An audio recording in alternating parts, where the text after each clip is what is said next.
सभी विद्यार्थियों को मेरा नमस्कार। तो जैसा आप सभी जानते हैं कि हम अध्याय पढ़ रहे थे, एक कहानी है अभी मन्नू भंडारी जी इसके जो लेखिका हैं।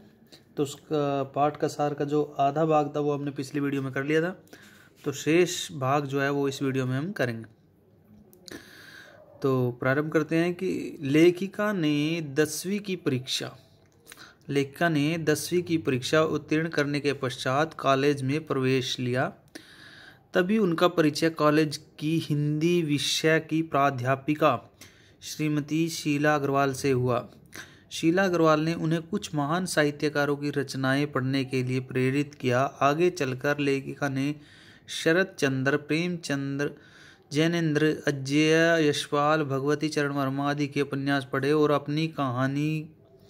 अपनी कहानी प्राध्यापिका से उन पर परिचर्चा भी की।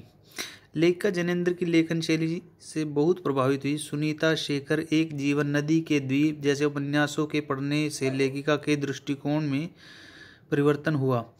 जीवन मूल्य भी बड़ी तेज गति से बदल रहे थे। पुरानी मान्यताएं टूट रही थी और नई धारणाओं का निर्माण हो रहा था। उन दिनों स्वतंत्रता आंदोलन अपने पूरे जोरों पर था। सब और जलसे, जुलूस, प्रभात फेरी, हड़ताल, भाषण आदि का बोलबाला था। हर युवक इस ओजस्वी माहौल में शामिल था।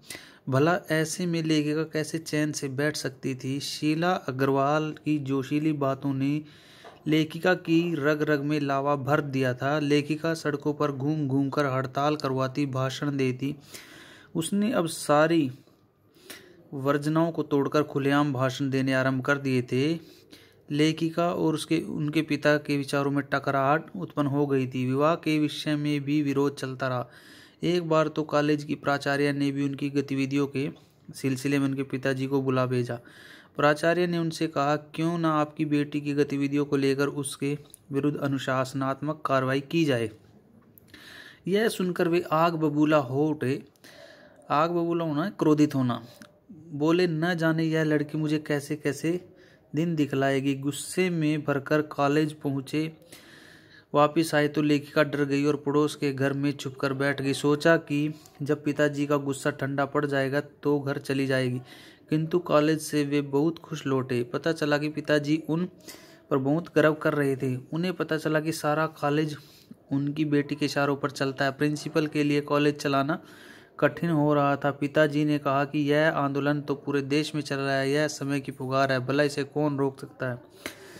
लेखिका के पिताजी अपनी प्रतिष्ठा के प्रति बहुत ही सावधान रहते थे। उन दिनों आज़ाद हिंद फौज के मुकदमे को लेकर देश भर में हड़तालें चल रही थी। दिन भर विद्यार्थियों के साथ घूम घूम कर लेखिका भी हड़ताल करवाती रही और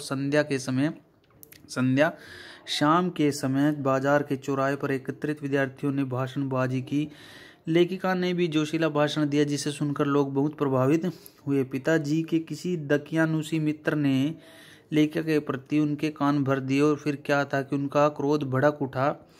उन्होंने लेखिका को घर से बाहर न निकलने की चेतावनी दे डाली। किंतु तभी नगर के प्रतिष्ठित डॉक्टर श्री अम्बालाल ने लेखिका को देखते ही उसके जोशीले भाषण की खूब तारीफ की, जिससे पिताजी की छाती गर्व से फूल उठी। इस प्रकार लेखिका पिताजी के क्रोध से बच गई। बात यह थी कि लेखिका के पिताजी अंतर विरोध में जीवन जी रहे थे। वे नगर में विशिष्ट भी बनना चाहते थे और सामाजिक छवि के बारे में भी जागरूक रहते थे। वे दोनों चीजें एक साथ प्राप्त करना चाहते थे। सन 1947 में मई मास में कॉलेज प्रबंधक समिति ने प्राध्यापिका लेखिका अग्रवाल को लड़कियों को भड़काने के आरोप में कॉलेज से नोटिस भेज दिया। उधर थर्ड ईयर की कक्षाएं बंद कर दी गई। लेखिका और उसकी 2 सहेलियों को भी कॉलेज से निकाल दिया गया।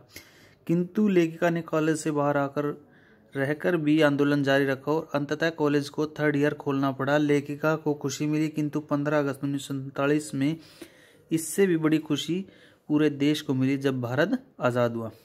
तो ये हमारा जो अध्याय था, एक कहानी है अभी, तो उसका पाठ का सार हमने कर लिया है।